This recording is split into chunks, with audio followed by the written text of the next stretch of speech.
Constantine the Great had put the Byzantine Empire on the map. Now the Huns sought to wipe it off.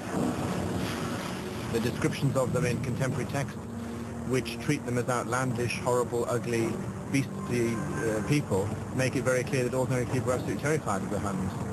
But the Byzantines had a plan in mind to keep out the Huns. Perched on the tip of a peninsula, Constantinople had strategic advantages over the old capital, Rome, which stood unprotected and exposed.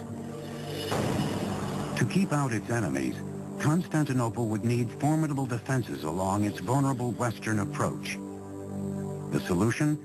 The strongest, most sophisticated system of city walls ever built. Today they are known as the Theodosian walls.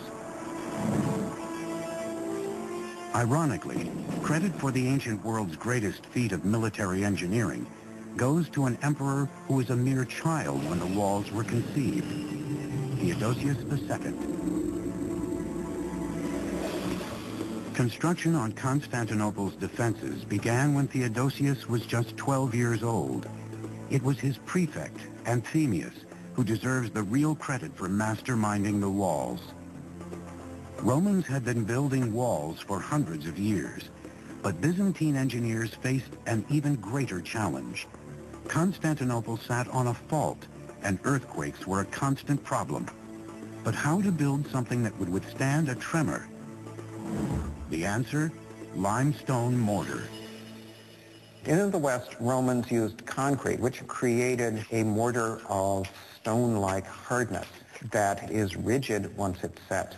Lime mortar has a little bit of give to it so that it will allow the buildings to settle without significant breakage.